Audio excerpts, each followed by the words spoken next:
नमस्कार. आज लोकप्रशासन विषयाच्या लेक्चरमध्ये आपण मध्यवेळी संघटनेचा अर्थ आणि विविध व्याख्या याचं त्या ठिकाणी व्यवस्थित विश्लेषण करून नेमकं संघटना म्हणजे काय ही बाब त्या ठिकाणी आपण अभ्यासली होती. आजच्या या लेक्चरमध्ये आपण संघटनेचे प्रकार जे आहेत ते या ठिकाणी अभ्यासणार आहोत. लोकप्रशासन शास्त्राच्या अभ्यासामध्ये संघटनेकडे पाहण्याचे प्रामुख्याने दोन दृष्टिकोन आहेत. या संघटनेकडे जर आपण सुरुवातीचे शास्त्रज्ञांची किंवा विचारवंतांचा जर संदर्भ घेतला तर ते प्रामुख्याने ह्या संघटनेकडे यांत्रिकी दृष्टिकोनातून बघत होते. त्यांच्या मताने जर संघटना आपण बघितली तर संघटना करण्याची प्रक्रिया ही यांत्रिकी स्वरूपाचीच आहे हे ते मानत होते. दिलेल्या एखाद्या कार्यासाठी छोट्या छोट्या विभागात विभक्त करून त्या कार्याला संघटनेमध्ये कार्य करणाऱ्या कर्मचाऱ्यांमध्ये वाटून दे आणि कर्मचाऱ्यांकडून मग ते ठरवून दिलेलं कार्य करून घेणे, अशा सामूहिक कार्यातून जे काही ठराविक ध्येय आहे ते ध्येय प्राप्त करणे, याला हे विचारवंत संघटना असे म्हणतात. एक कार्य त्याची पूर्तता करण्यासाठी जी काही आवश्यक इतर दुय्यम किंवा छोटी कार्य आहेत ती कार्य हे विविध संघटनेतील कर्मचाऱ्यांमध्ये विभागून देणे किंवा वाटून देणे आणि नंतर तो प्रत्येक कर्मचारी ते कार्य करीत आहे की नाही ह्यावर देखरेख ठेवणे, यावर नियंत्रण ठेवणे आणि ते कार्य त्यांच्याकडून करून घेणे आणि अशा मग ह्या सर्व एकूण सामूहिक कार्यातून संघटनेचं जे काही ठराविक उद्दिष्ट आहे ते उद्दिष्ट साध्य करणे, याला संघटना असे म्हणतात. लोकप्रशासनाच्या अभ्यासामध्ये मानवी संबंध व वर्तणुकात्मक दृष्टिकोनातून ही अभ्यास करण्यात येत आहे.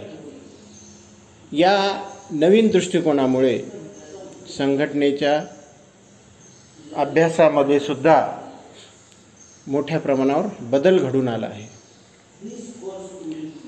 संघटना ही केवळ यांत्रिकीच नाही तर या संघटनेला एक मानवी बाजूसुद्धा आहे ही बाब पुढे यायला लागली. संघटनेची प्रक्रिया मानवी दृष्टिकोनातूनही त्याकडे बघण्यात येऊ लागली. यावरून संघटनेचे दोन प्रकार निर्माण झाले, ते म्हणजे औपचारिक आणि अनौपचारिक हे होत. यामध्ये सर्वात पहिला आणि महत्त्वाचा प्रकार म्हणजे संघटनेचा यांत्रिकी किंवा औपचारिक दृष्टिकोन. यानुसार औपचारिक संघटना हा प्रकार. औपचारिक संघटना म्हणजे जी बघणाऱ्याला सहज जाणून घेता येते, सहज त्याला त्या ठिकाणी ती स्पष्ट होते. अर्थात या प्रकारामध्ये सर्व बाबीमध्ये संघटनेच्या औपचारिकतेला प्राधान्य देण्यात आलेलं आहे. यामध्ये संघटना जाणून घेणे सोपं असते. संघटना म्हणजे सूत्रबद्ध व ठराविक सिद्धांताच्या आधारावर निर्माण करण्यात आलेली औपचारिक अशा स्वरूपाची रचना असते. एखादी आपण उदाहरण घ्यायचं, एखादी इमारत जर बांधायची असली तर आपण बघतो की जो काही स्थापत्यशास्त्रज्ञ किंवा आर्किटेक्ट असतो तो काय करतो की इमारत बांधण्याच्या आधी त्याचा एक ठराविक व्यवस्थित असा नकाशा करतो आणि या नकाशाच्या आधारावरच ती इमारत बांधण्यात येते. अशाच प्रकारे ह्या यांत्रिकी दृष्टिकोनाप्रमाणे संघटना बनविण्यात येत असते. यांत्रिकी दृष्टिकोनाचा उल्लेख करीत असताना व्हाईट हे म्हणतात की संघटना म्हणजे शासन व्यवस्थेत कायद्याद्वारे व वरिष्ठ अधिकाऱ्याकडून ठरविण्यात आलेल्या औपचारिक संबंधांची व्यवस्था होय. संघटना म्हणजे ह्या शासन व्यवस्थेमध्ये कायदा आणि वरिष्ठ अधिकाऱ्याकडून ठरविण्यात आलेल्या औपचारिक संबंधांची व्यवस्था होय. यामध्ये जरीही मानवी बाजूचा एक विचार करण्याचा प्रयत्न यामध्ये एल डी व्हाईट करीत असले तरी त्यांनी या ठिकाणी औपचारिकतेला अधिक प्राधान्य दिल्याचं आपल्याला दिसून येते. संघटनेच्या या यांत्रिकी दृष्टिकोनामध्ये सुनिश्चित औपचारिक संबंधावर भर देण्यात येतो. संघटनेतील प्रस्थापित नियमांना, साच्याला व ठराविक प्रकारच्या संबंधांना मोठ्या प्रमाणावर महत्त्व देण्यात येते. या दृष्टिकोनातून पैसा व इतर साधन सामग्रीप्रमाणेच महत्त्व हे संघटनेमध्ये कार्य करणाऱ्या व्यक्तींनाही देण्यात येते. मानवाला सुद्धा तो यंत्राचा एक भाग आहे किंवा त्या यंत्राचा म्हणजे ह्या संघटनारूपी यंत्राचा तो एक भाग आहे, एक पार्ट आहे. अशा पद्धतीनं त्या कर्मचाऱ्यालाही समजण्यात येत असते.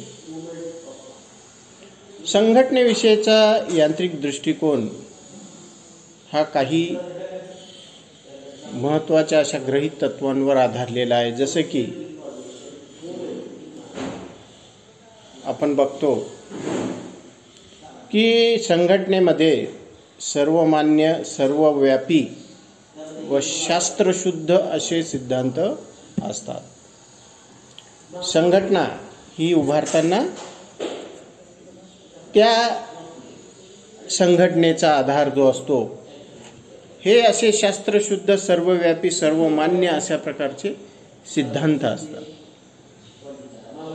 आणि ह्या सिद्धांताच्या आधारावर ही संघटना उभारल्या जात असते.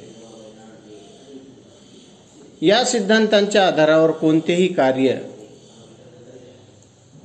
सिद्धीला नेण्यासाठी किंवा प्राप्त करण्यासाठी ही संघटना उभारण्यात येत असते. आणि दुसरी बाब म्हणजे पूर्वनियोजित कामासाठी कोणत्याही व्यक्तीची नेमणूक केल्यास संघटनेत ठरविल्याप्रमाणे त्या व्यक्तीस ते कार्य पार पाडावे लागते किंवा ती व्यक्ती ते कार्य पार पाडू शकते. संघटनेमध्ये यांत्रिकी दृष्टिकोनाप्रमाणे सर्व बाबी सुनियोजित असतात. कारण या ठिकाणी आपण उदाहरणही बघितलं की स्थापत्यशास्त्राचं, की अगोदर इमारतीचा नकाशा हा तयार करण्यात येतो आणि त्या आधारावरती इमारत त्या ठिकाणी तयार करण्यात येतात. याच पद्धतीनं संघटनेमध्ये जी काही सुनियोजित कार्यासाठी जी कार्य आणि त्याची जबाबदारी ही ज्या व्यक्तीवर देण्यात आलेली असते, तो व्यक्ती अथवा तो कर्मचारी याला ती जबाबदारी त्या ठिकाणी पार पाडावी लागतच असते. तो व्यक्ती, कारण आपण संघटनेच्या बाबीमध्ये एक बघितलं की एक महत्त्वाचा एक उद्देश आहे. त्या उद्देशाच्या अनुषंगाने जे कार्य करायचे आहे त्या कार्याची